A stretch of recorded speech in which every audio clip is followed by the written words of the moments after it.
Hello everyone, good afternoon sa inyong lahat. Ang video ko ngayon ay gusto kong i-share sa inyong lahat kung paano ako naging mag-start sa aking pagiging YouTuber. So, tulad nyo rin ako guys, wala din akong idea, wala akong experience kung paano ko gawin yung pagiging content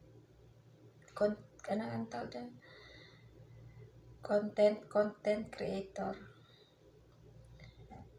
So, since 2015 pa po ako nasa YouTube na nag-start. Pero hindi ko po ginaseryoso yung pagiging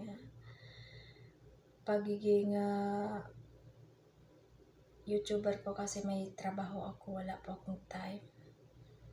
So, ang lifestyle ko ay nakashare lahat sa aking YouTube.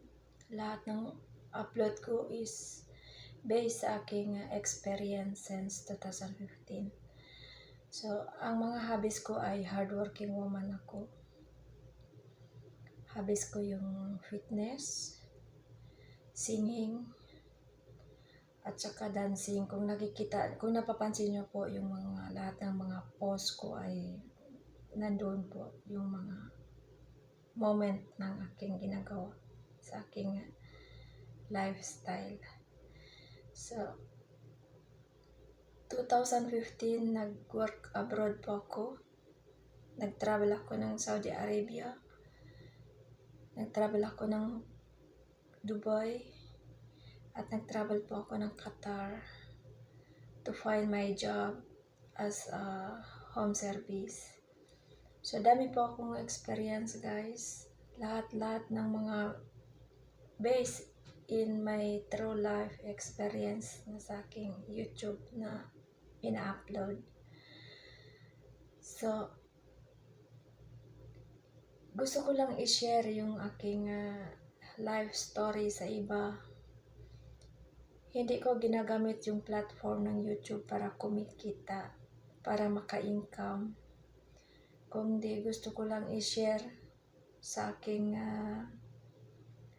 YouTube channel yung mga naging experience ko sa buong buhay ko. Actually guys, wala pa akong idea kung paano ako naging interested sa pagiging vlogger. Sa aking TikTok account, Instagram, Facebook, hindi masyado ginagamit. Hindi ako masyado interested. Pero lahat ng mga moment sa aking buhay ay ini-upload ko para ma-inspired yung iba. Para gusto ko lang na i-share sa iba na yung isang katulad ko na hardworking woman ay pwede palang ibahagi mo sa iba yung iyong naging experience. Sa iba kong mga kaibigan, mayroon nagsusuporta sa akin, mayroon hindi. So okay lang, sabi ko, hindi ko naman pino-force yung iba na tulungan ako. Basta ang gusto ko lang na i-share yung aking experience sa aking buong buhay. Buhay Pilipinas, buhay abroad, yun nakalagay sa aking YouTube account. Mahilig din ako na mag-singing. Kung nakikita nyo, mayroon akong mga upload sa aking channel na ginagamit ko yung Smule app para mag-practice mag-singing.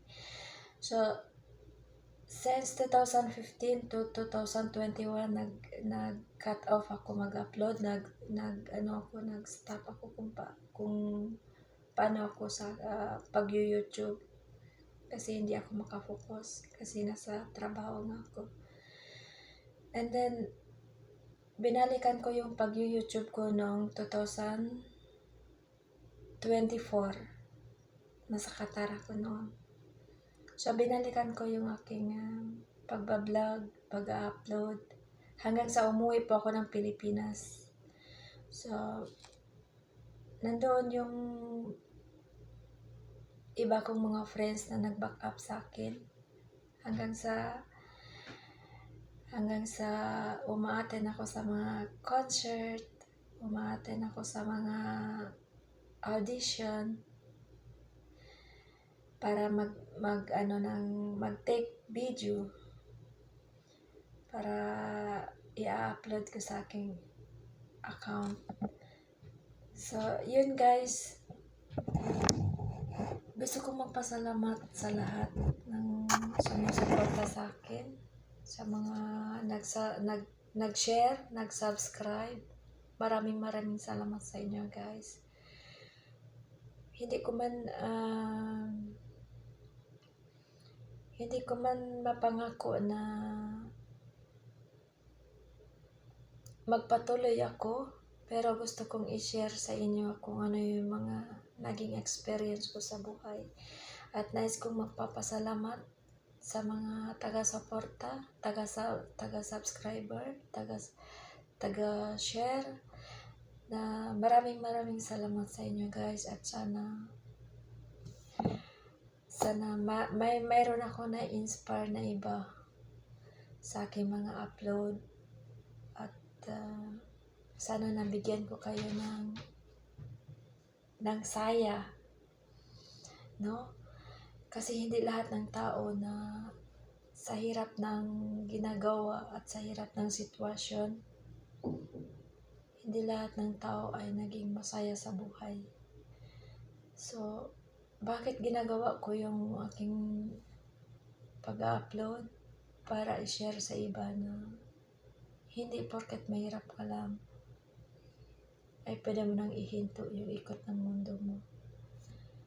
So guys, sana mayroon kayong sana na-inspire ko yung iba sa aking mga upload videos,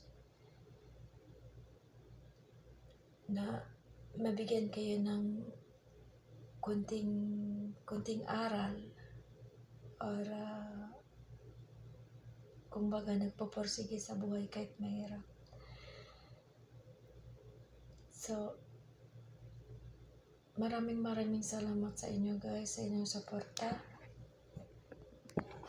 Hindi ko ginagamit ang platform na YouTube para kumita. Wala pa akong kita sa ginagawa kong ito. Hindi. I-share ko lang kung ano yun naging real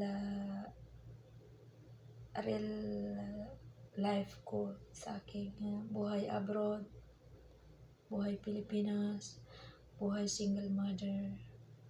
So, it is not easy guys.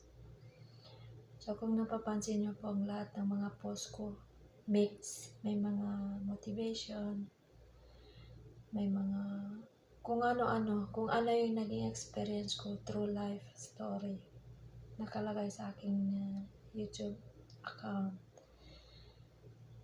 So guys, kung nagustuhan nyo po yung video ito, nasa sa inyo po kung gusto nyo i-like, pupusuan, or i-subscribe. Pero gusto kong malaman nyo, nagpapasalamat ako ng taos puso sa inyong pagsasubscribe. At sana marami akong na-inspire sa iba. Maraming salamat po, and see you in the next video. Thank you guys.